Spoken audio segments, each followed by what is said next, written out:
Hi guys, to another episode of Dimitra's Dishes. Today we're doing another meal that's going to be ready in 60 minutes. It's going to be full of Mediterranean flavors, delicious and easy, and it's perfect for a weeknight dinner, but you could also serve it for a dinner party because it's elegant and simple and delicious, which is everything you need when you're hosting friends over for dinner. So today we're making chicken saganaki, which is a chicken that's going to be made with tomato and feta based sauce. So easy, so loaded with flavor. I'm serving it with some spaghetti, but you can keep it low carb and serve it with a side of zucchini noodles, also known as zoodles, cauliflower rice, or you can make more vegetables. The vegetable that we're making today is going to be a garlicky broccolini. Broccolini is basically baby broccoli. It's very tender, and the whole thing is going to be ready in like 6-7 minutes, the vegetable. So simple and delicious is the name of the game today. And we're including dessert. For dessert, we're going to make berries that are going to be served. We're not making the berries, but we're going to serve berries with homemade whipped cream, and we're going to drizzle it with some chocolate. Simple and delicious and elegant is what this menu is all about. Let's get started.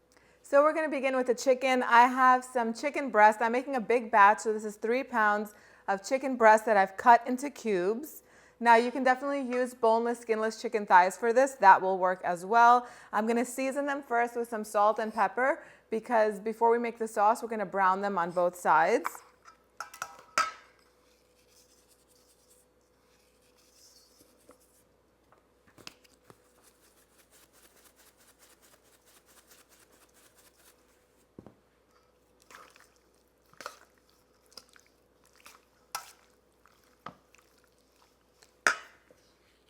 So I have a big skillet over here. You want to make sure that you're using a frying pan or a skillet that is oven proof because this is going to go under the broiler for a few minutes in the end. Keep that in mind because the last thing you want is just to dirty so many different pots and pans and stuff. Use one and be done. So I'm going to add about a 1/4 cup of olive oil in here, maybe a little bit more because it is a lot of chicken. And I'm going to brown the chicken on both sides for about 4 minutes or 3-4 minutes on each side. I'm going to do this in a few batches so that way we don't overcrowd the pan. If you overcrowd the pan, you're going to end up steaming the chicken instead of browning it. And then there's no point in doing that. Might as well just put it in the sauce.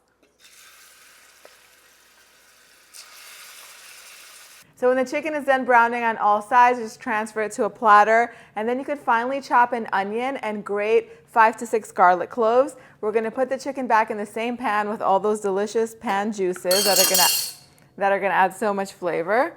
So we're going to put the onion in here. And I'm going to cook the onion over medium heat until it's nice and soft and golden. And that should take about 8 minutes or so. I'm also going to season it with a little pinch of salt. That's going to help draw out the moisture. And if you season each layer as you go, it's going to have lots of flavor. So next we're going to add in the garlic. And we're just going to warm it through for a few seconds because it is grated, and grated garlic burns quickly, so keep an eye on it. Just a few seconds is all you need. Now we're going to add crushed tomatoes. You can get canned diced tomatoes and then just puree them. It'll be the same thing. Just make sure whatever you're using is unseasoned, and if you have fresh tomatoes, go ahead and grate those, and that's going to be good enough. I'm going to rinse out the can so I can make sure we don't waste anything. Now we're going to season the sauce. A little bit of salt. I'm going to add a teaspoon of sugar. You can do honey because it really cuts the acidity of the tomatoes. If you don't want to do that, then that's fine. Just leave it out. It is going to be a little bit more, it's going to have a little bite to it. I'm going to add some dried oregano. We like heat around here, so I'm going to put a few crushed red pepper flakes. By a few, I mean like 1/2 teaspoon, but that does give it a kick. So if you don't like your food hot and spicy, leave it out or just put a little pinch instead. And I'm going to put some black pepper. I'm going to bring the mixture to a boil. Once it boils, I'm going to reduce the heat to a medium, and I'm going to cook it for about 10-15 minutes or until it's thickened.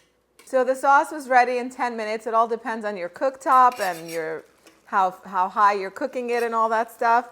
So I'm going to give the sauce a little bit of a taste. You always want to make sure you taste it to make sure that the seasoning is correct. So good.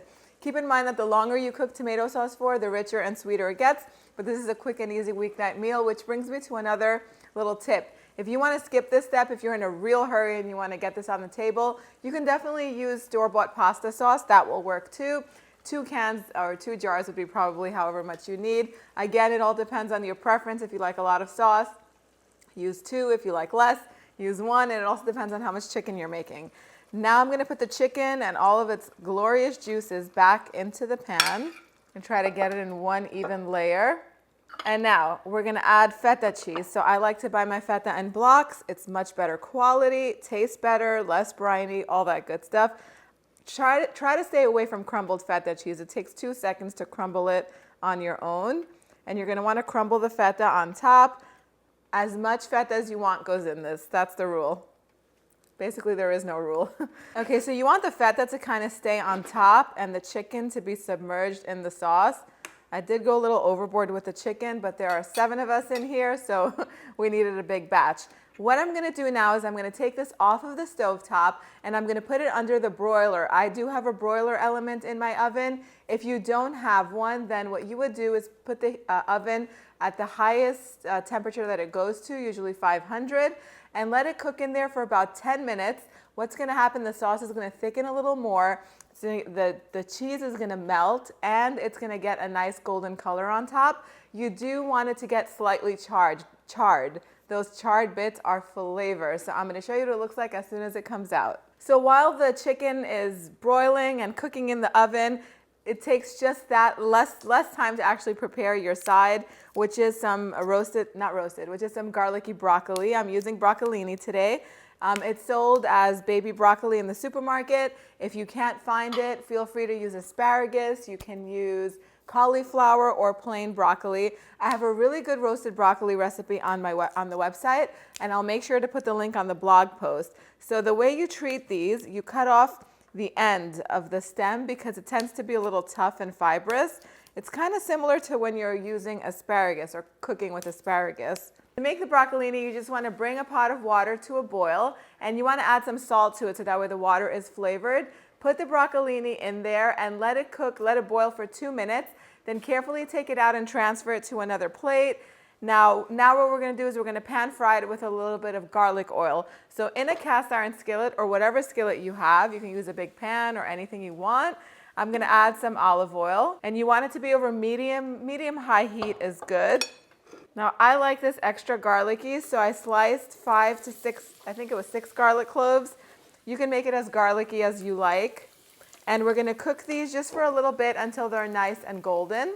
So once the garlic starts getting some color on it, it's ready. If you hear anything boiling away in the back, in the same pot that I boiled the broccoli in, or the broccolini, the baby broccoli, I boiled my pasta in. I just added a pound of pasta. I'm using spaghetti, but use your favorite pasta, to the boiling water. Put a little bit extra salt, and it's going to boil until it's al dente.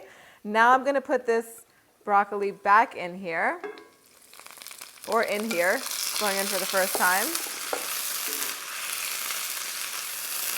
And I'm going to toss it. I'm also going to season it with a little bit of salt. Try to get the garlic off of the bottom so it doesn't burn. And this is literally going to cook in here for about a minute or 2, and it is done. Now, while all this was happening, my chicken was ready. So as soon as I took it out from the oven, from under the broiler, you're going to see that it got some beautiful color on top. The feta is pretty much melted, but it's still on top, and it also got nice and charred. All I did was I sprinkled the top with some sliced scallions. I just sliced up about 5-6 scallions, and then I put them on top. You leave it on the side, and it's going to continue to stay nice and warm while this is done, and this is pretty much done. Now, I like to serve things in the pan that they're made in, just to make for easy cleanup.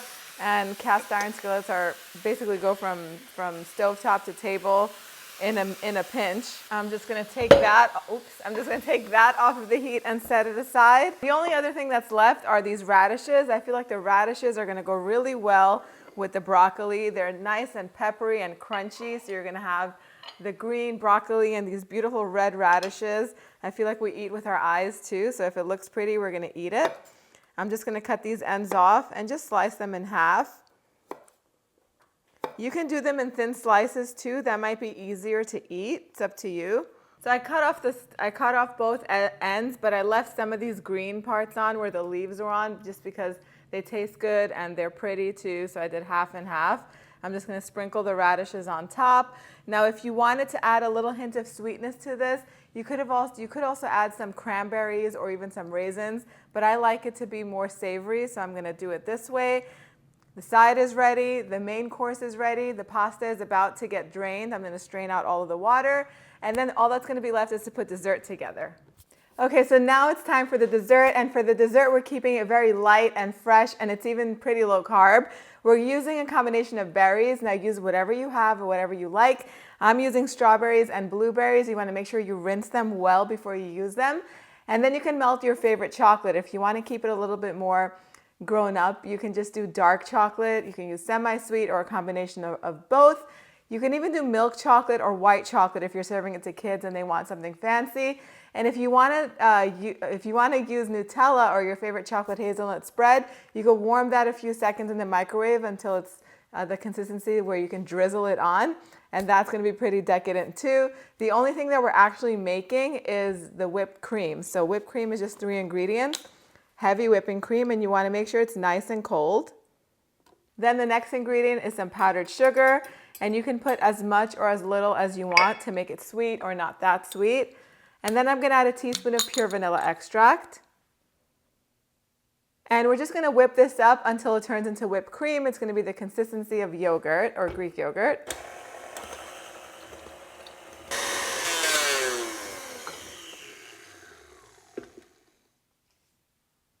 The whipped cream is ready. Literally, it takes a few seconds and it's done. So never buy that store-bought stuff. Homemade is simple and it is superior. And you don't need a what is this called, a tabletop mixer to do this. You could do this with a hand blender too, an electric hand blender. And if you really want to make it at home and you don't have either of the two, you can freeze the bowl that you're going to be whipping it in. Freeze the cream for 10 minutes, and you can use a big whisk. Freeze that too. Make sure everything is nice and cold. And then you can put a bowl of ice underneath the bowl and you can whisk it by hand. That's going to make it come together pretty quickly too. Freezing cold whipped cream whips up much faster than whipped cream that's not frozen. So I'm going to cut the berries into little quarters, than just the strawberries, that is. The blueberries, I'm going to leave them whole.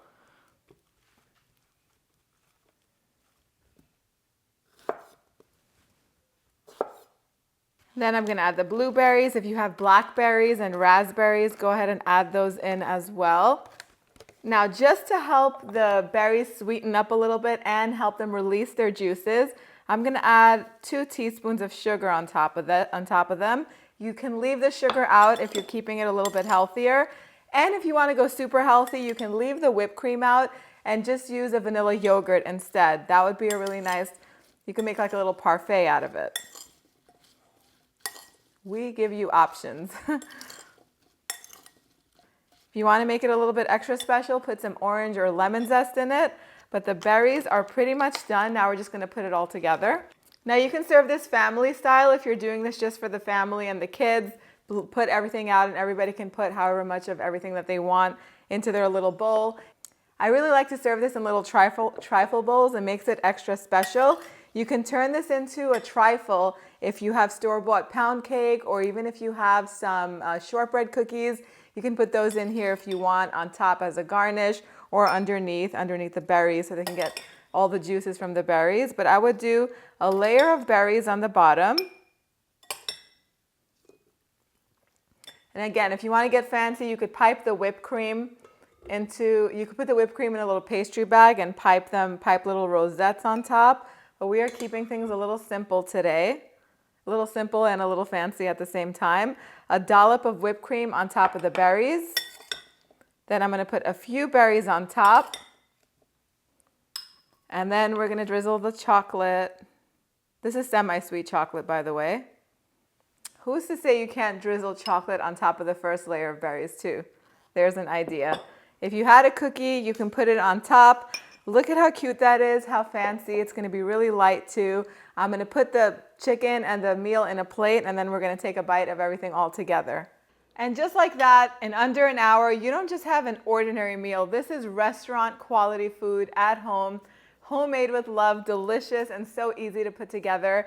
I showed you how to do it from start to finish. Now you can do it too. If you make it, make sure you share pictures with me on Facebook and Instagram, because I definitely want to see it. it is time to take a bite. And first I'm going to start with the chicken and the pasta.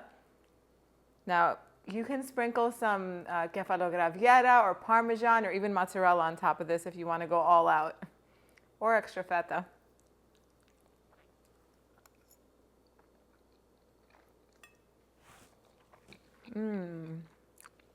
The chicken is perfectly cooked. It's still juicy because we did not overcook it at all. That sauce has so much flavor. It's so comforting with the creamy feta in there. The pasta, all I did to it once I baked it, not baked it, I boiled it. All I did, I drained it and then I put a little bit or a lot of butter in it. And then I sprinkled some salt, tossed it all together, and it was ready just like that. This is one of my favorite vegetables, I think after cauliflower. I love broccolini. It's so tender and good. Let me take a bite. There's no pretty way to eat it.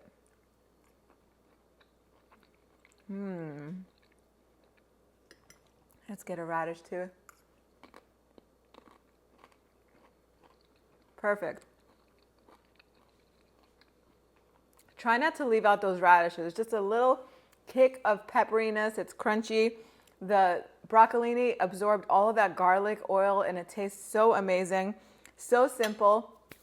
Now we're going to finish this off with the dessert. And dessert is so simple, you guys. Berries with cream and chocolate.